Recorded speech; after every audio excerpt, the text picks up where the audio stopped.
নমস্কার বন্ধুরা, মালতীর হ্যাংলা হিসেবে তোমাদের সবাইকে স্বাগতম। আজকে আর একটা দুর্দান্ত রেসিপি নিয়ে এসেছি তোমাদের জন্য। আজকে আমি চালের পাঁপড় করব। বন্ধুরা, চালের পাঁপড়টা আমি কীভাবে করব তোমরা পুরো ভিডিওটা দেখো। অসাধারণ একটা ভিডিও, দারুণ দারুণ লাগবে। দেখো, আমি কালকে চালটা ভিজিয়ে রেখেছি। চালটা কত সুন্দর হয়েছে দেখো। এই চালটা কিন্তু যতটা বেশি ভিজাবে পাঁপড়টা কিন্তু ততটাই দারুণ হবে। এইখানে দেখো আমি একটা মিক্সি জার নিয়ে এসেছি। এটা দিয়ে এবার আমি মিক্সিতে পেস্ট করে নিয়ে আসি। বন্ধুরা, তোমরা পুরো ভিডিও দেখতে থাকো।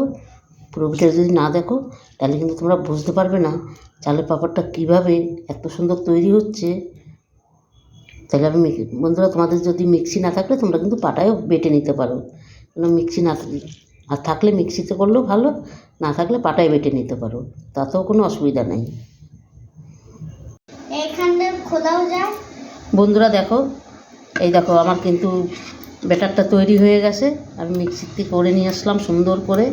তোমরা দেখো বন্ধুরা, মিক্সিতেও করতে পারো আর পাটাতেও করতে পারো। হ্যাঁ, দাঁড়াও, এখানে আমি দিয়ে দিচ্ছি বন্ধুরা। এই দেখো লবণ দিয়ে দিচ্ছি, স্বাদ মতন লবণ দিয়ে দিলাম,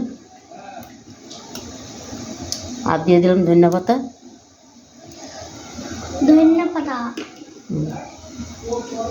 আর একটু কাঁচা লঙ্কা দিয়ে দিচ্ছি। আচ্ছা, কাঁচা লঙ্কাটা এই দেখো আমি নিয়েছি, কিন্তু আমি পরে দিচ্ছি, তোমাদের দেখায় দেখি। আমার নাতি দিতে দেবে না, ওরটা একটু করে তারপরে ওরটা ভেজে তারপরে আমি কাঁচা লঙ্কা দেবো। দেবো অবশ্যই কাঁচা লঙ্কাটা দেবে।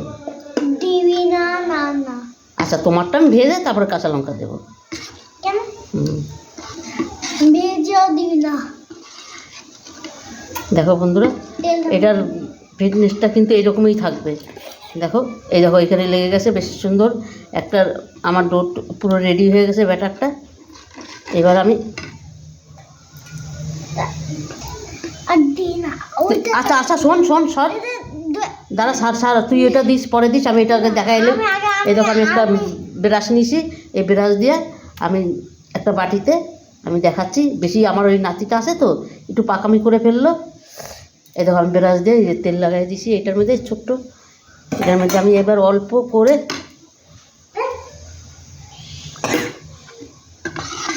আমি একটা, এদিকে দেখো আমি জল গরম বসাই দিয়েছি, এটা আমার গরম হয়ে গেছে। এই দেখো সামান্য আমি একদম অল্প করে আমি দিয়ে দিচ্ছি। কাশি হচ্ছে বন্ধুরা, কিছু মনে করো না, খুব ঠান্ডা লেগেছে, ঠান্ডাটাই ঠিক কমছে না। দেখো এখানে কিন্তু বেশি দিলে এটা কিন্তু মোটা হয়ে যাবে, ওই জন্য একদম অল্প করে আমি এটা দিয়ে দিচ্ছি।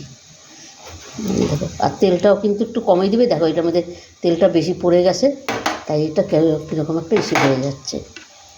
একটু ওই আমি রেসিপি করতে আসলেই ও একটু পাকামি করে তো,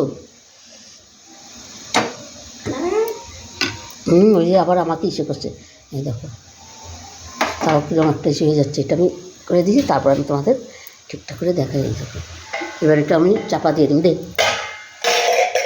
এটাকে আমি চাপা দিয়ে দিলাম।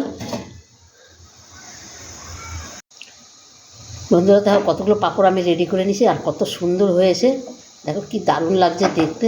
আর দেখেছো পাতলাটা কত সুন্দর হয়েছে। যে প্লেটে রাখছি, লাল প্লেটটা কিন্তু দেখা যাচ্ছে। এই দেখো আর একটা হয়ে গেছে, এটাও আমি নামিয়ে দেবো। এটা আমি নামিয়ে দিচ্ছি, এটা নামিয়ে পাশে রেখে দিলাম। দেখো এই বাটিতে আমার আবার তেল ব্রাশ করে নিয়েছি, এই বাটিতে আমি এবার একটু দিয়ে দেবো। এইভাবে আমি প্রতি কটা আমি একবারভাবে করে নেব।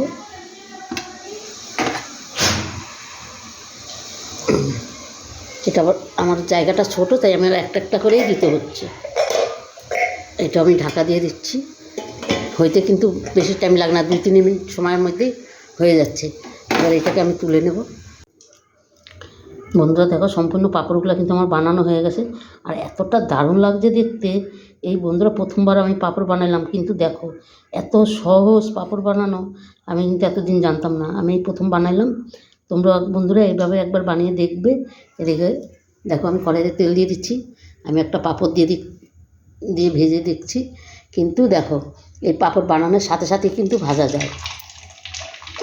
এই পাঁপড়টা কিন্তু তোমার কিছু করতে লাগে না, রোদ্রে না দিলেও হয়ে যায়, বানাবে সাথে সাথে ভেজে নেবে।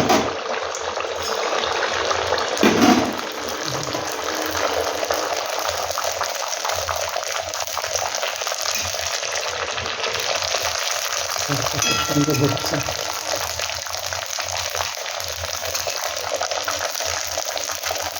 এগুলো অসাধারণ একটা রেসিপি, অন্তপক্ষে তোমরা এইভাবে বানিয়ে ঘরে বানিয়ে খাবে, দারুণ লাগবে।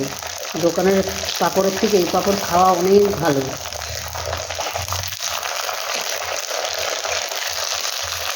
আর পাঁপড়টা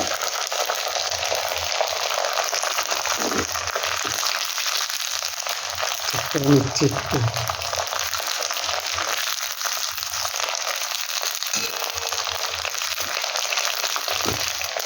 এটা একটু লেগে গেল, পরেরটা আমি দিচ্ছি। মানে এতটা টেস্টি হয় এই পাঁপড়, তোমরা না বানাইলে, না বানিয়ে খাইলে তোমরা বুঝতেই পারবে না। মানে এত দারুণ টেস্টি পাঁপড়।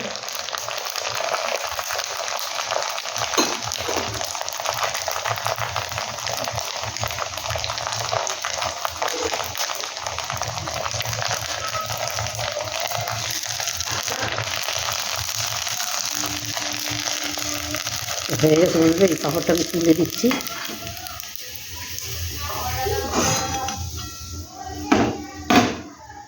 আমি আর একটা ভেজে নিচ্ছি। বাকিগুলো সব আমি একইভাবে ভেজে নেব।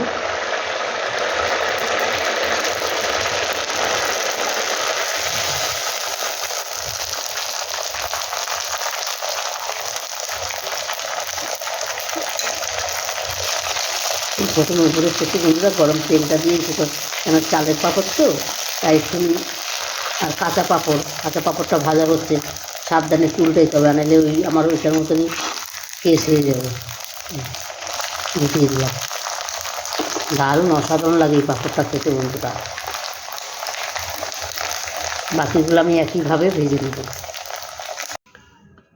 বন্ধুরা দেখো, সম্পূর্ণ ভাজাগুলো কিন্তু আমার পুরো রেডি হয়ে গেছে। আর দেখো কত সুন্দর লাগছে, এখানে ধনে পাতাগুলো দেওয়া নেই, কী দারুণ লাগছে দেখতে। এভাবে একবার বন্ধুরা রেসিপিটা করে খাবে, বানিয়ে অসাধারণ লাগবে কিন্তু। আর এই রেসিপিটা বন্ধুরা কেমন লাগলো তোমরা লাইক কমেন্ট শেয়ার করবে, বেশি বেশি করে শেয়ার করবে। আর আমার ইউটিউবে নতুন বন্ধুরা থাকলে আমার চ্যানেলটা সাবস্ক্রাইব করে দিবে। আর ফেসবুকে যেই বন্ধুরা দেখছো আমার ফেসবুক পেজটা ফলো করবে। আর এতটাই দারুণ হয়েছে বন্ধুরা, এই পাঁপড়গুলো কিন্তু বাচ্চাদেরও ঘরে করে দিতে পারবে। আমি একটা তোমাদের দেখাচ্ছি, দেখো কি দারুণ হয়েছে। আর একটু খেয়েও দেখাচ্ছি। অসাধারণ হয়েছে, অসাধারণ। তাহলে আজকে আসছি বন্ধুরা, কালকে আবার দেখা হবে কোনো নতুন ভিডিও নিয়ে। তোমরা ভালো থেকো, সুস্থ থেকো, টাটা বাই বাই।